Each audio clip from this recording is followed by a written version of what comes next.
Hi Warriors with an A not an O. Nah, teman-teman di sini pasti penasaran banget kan untuk gimana sih caranya untuk apply jadi salah satu beasiswa Jarum. Nah, di sini aku mau ngejelasin sedetail-detailnya gimana sih jadi salah satu beasiswa Jarum. Nah, tapi nggak afdol ya, aku pakai baju yang kurang sesuai sama identitas sebagai beasiswa Jarum. Makanya aku mau ganti dulu.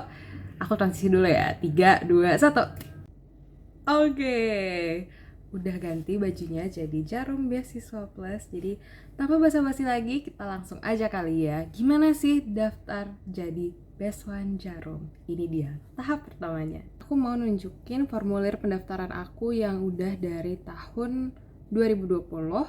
Ini aku sambil buka.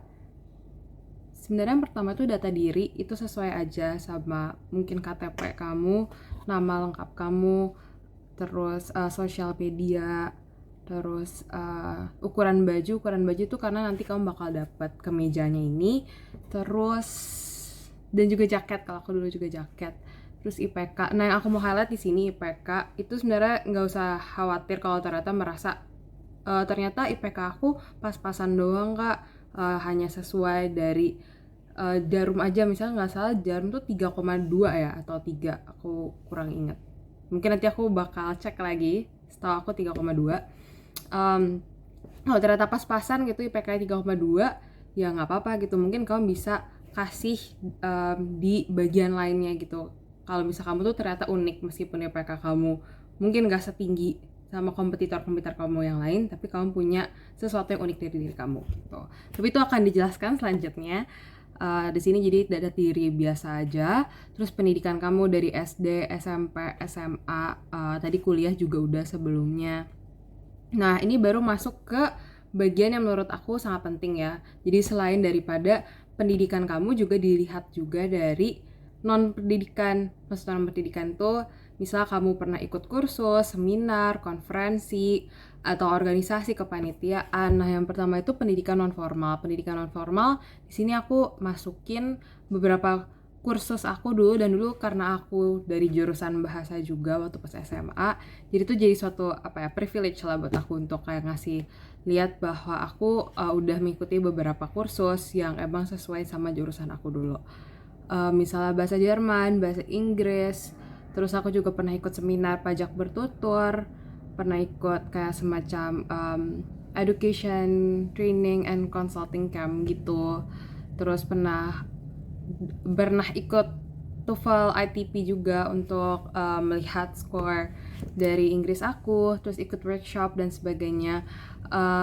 Menurut aku kamu masukin aja, kayak misalnya kamu ngerasa ini kayaknya enggak deh, kayak masukin aja kalau kamu punya sertifikatnya, kamu punya buktinya, dimasukin aja menurut aku sih. Dan kamu kasih keterangan kayak aku gini di sebelah kanan ini tuh, aku kasih keterangan benar-benar semua, aku kasih keterangan apa sih yang aku dapat dari semua kegiatan-kegiatan yang aku udah ikutin ini. Misalnya contohnya apa ya, misal pajak bertutur, waktu itu aku merasa ya pajak bertutur aku cuman duduk diam 1-2 jam doang, tapi sebenarnya itu berguna loh buat aku gitu. Nah, di sini aku jelasin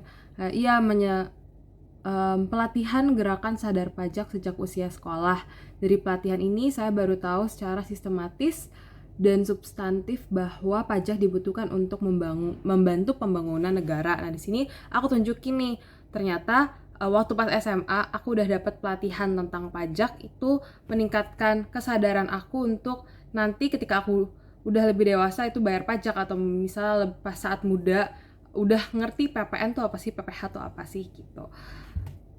Jadi menurut aku semua yang kamu cantumin di sini, kamu juga jelasin juga sebenarnya apa sih yang kamu dapat dari kegiatan-kegiatan atau kursus-kursus yang udah kamu ikutin. Terus aku juga masukin bahasa asing aku selain bahasa Inggris, itu ada Jerman dan Belanda. Waktu pas aku diwawancara sih nggak ditanyain kayak kamu bisa bahasa Jerman atau Belanda ya, cuman ini mungkin bisa jadi poin plus kamu, kayak nggak apa-apa misal kamu bisa bahasa Korea gitu dikit-dikit, kayak nggak apa masukin aja. Tapi kalau misal kamu cuma bisa bahasa Inggris dan bahasa Indonesia tuh juga nggak apa-apa.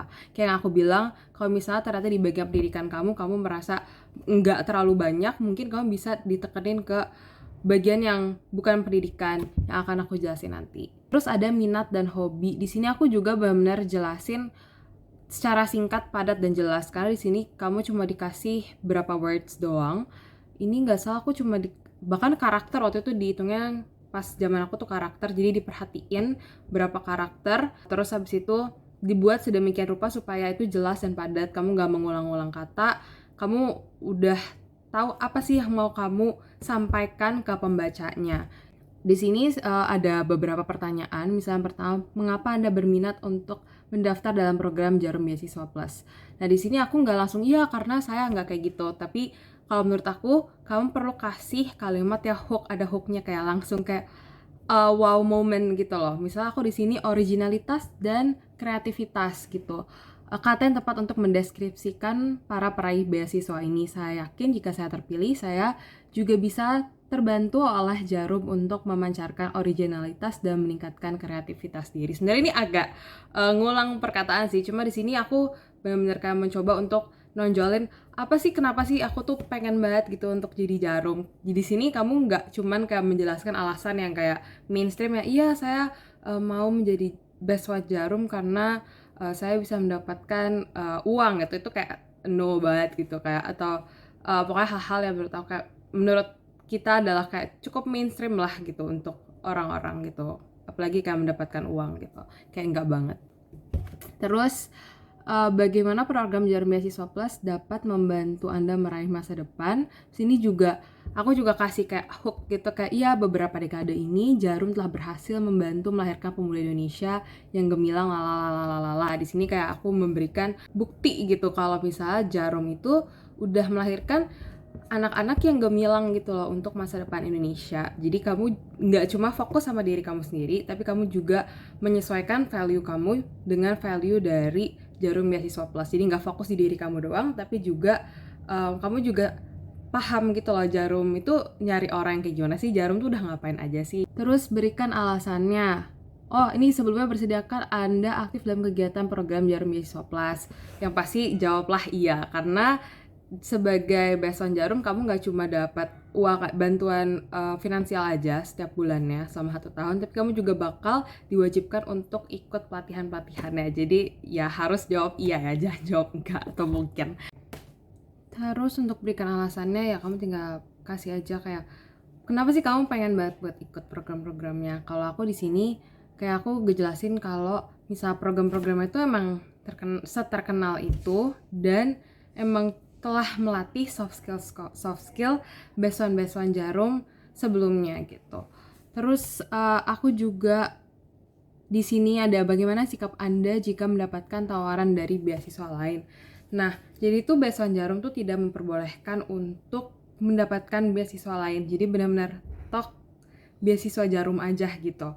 Nah, di sini kamu harus benar-benar nunjukin kalau kamu tuh emang prioritasnya adalah beasiswa Jarum dan kamu tidak sedang mendaftar beasiswa lainnya gitu. Jadi di sini aku benar-benar nunjukin sih kayak ya aku daftar benar-benar beasiswa Jarum aja gitu, dan emang ini udah salah satu prioritas aku dari dulu aku SMA. Aku pengen banget gitu jadi bagian dari beasiswa Jarum gitu. Terus bagian yang keterampilan dan hobi, seingat aku dulu itu jadi dipilih gitu, ada pilihannya dan aku tinggal pilih aja gitu apa aja keterampilan ataupun hobi yang aku sukai. Nah, ini yang tadi aku udah sempat sebut-sebut tentang yang selain daripada pendidikan. Di sini aku benar-benar nekenin banget sih karena aku tahu ini sangat kompetitif. Jadi aku benar-benar kayak masukin organisasi-organisasi apa aja sih yang udah pernah aku ikuti gitu.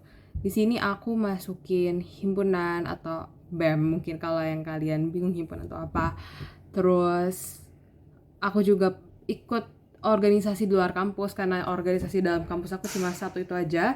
Jadi di luar kampus tuh aku pernah ini gitu loh. Jadi kayak aku benar-benar ngasih tahu apa aja yang aku lakukan gitu selain daripada belajar. Bisa belajar study, bukan learning. Terus habis itu aku masukin ke panitiaan dalam kampus. Ini juga aku benar-benar yang kayak kepanitiaannya juga benar-benar yang sangat beragam.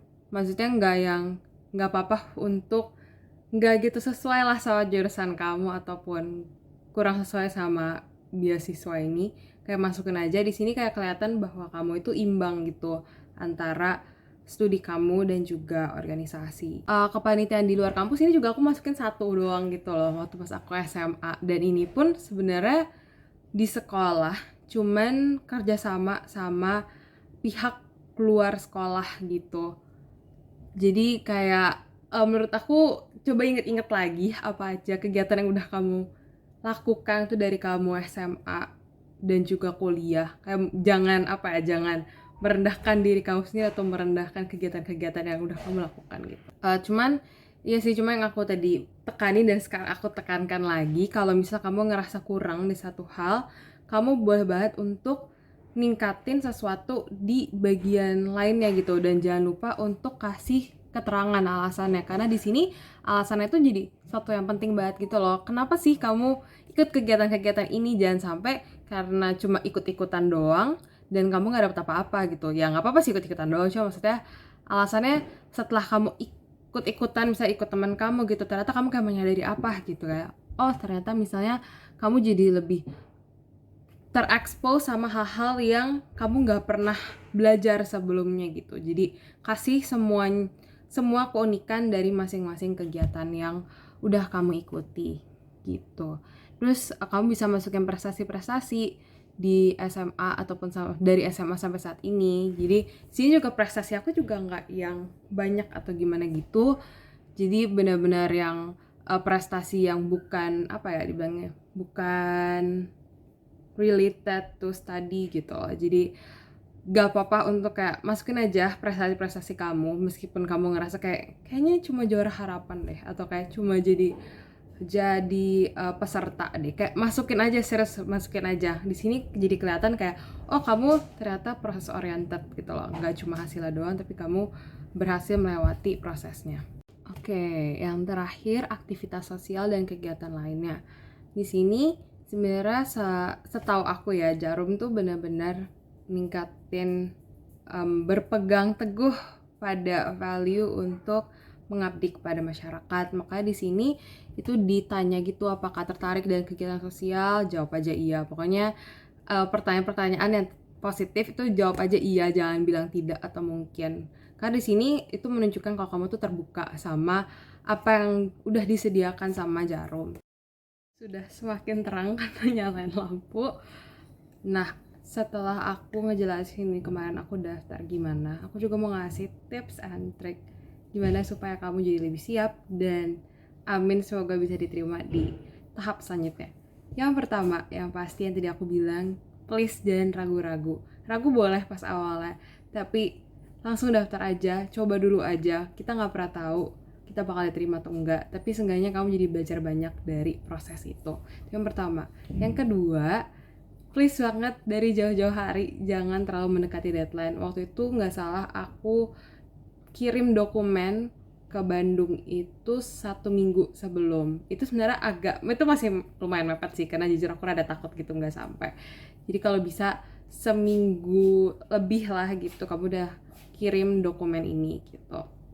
Jadi sekarang ini coba cek-cek lagi, mungkin yang udah gitu, yang udah daftar, cek-cek lagi isian-isiannya, maksudnya alasan-alasannya, terus udah sesuai belum sama sertifikatnya yang udah kamu siapin. Jangan sampai ternyata kamu udah tulis di websitenya tapi nggak ada sertifikatnya. Jadi please banget disesuaikan sertifikat sama apa yang udah kamu isi di formulirnya. Yang ketiga, please jujur. Jangan sampai kamu nulis sesuatu yang bohong, karena ketika nanti kamu udah diwawancara itu bakal ketahuan banget gitu. Sebenarnya kamu beneran gak sih ngikutin kegiatan ini? Bener gak ya, ternyata sertifikatnya sesuai gak sih sama si kegiatan-kegiatan ini? Jadi harus tetap jujur ya teman-teman.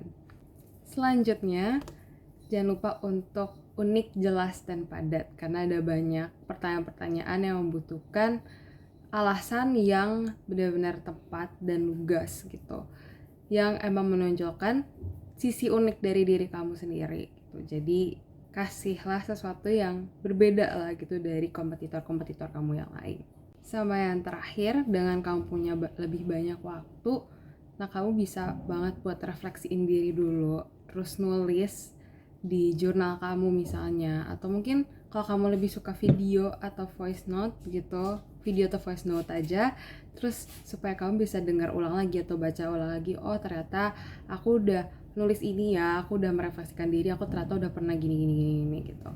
Itu aja sebenarnya teman-teman, dan aku yakin kamu pasti bisa melewati proses ini, mau diterima atau enggak. Tapi yang tadi aku bilang, kamu pasti belajar melalui proses yang menurut aku nggak mudah ini. Jadi semangat terus untuk para warriors with an A not an O. Jangan lupa like, comment, dan subscribe. Dan kalau misalnya ada pertanyaan, jangan ragu-ragu untuk tanya di kolom komentar ya. Semangat terus, sampai jumpa di video berikutnya. Bye warriors with an A not an O.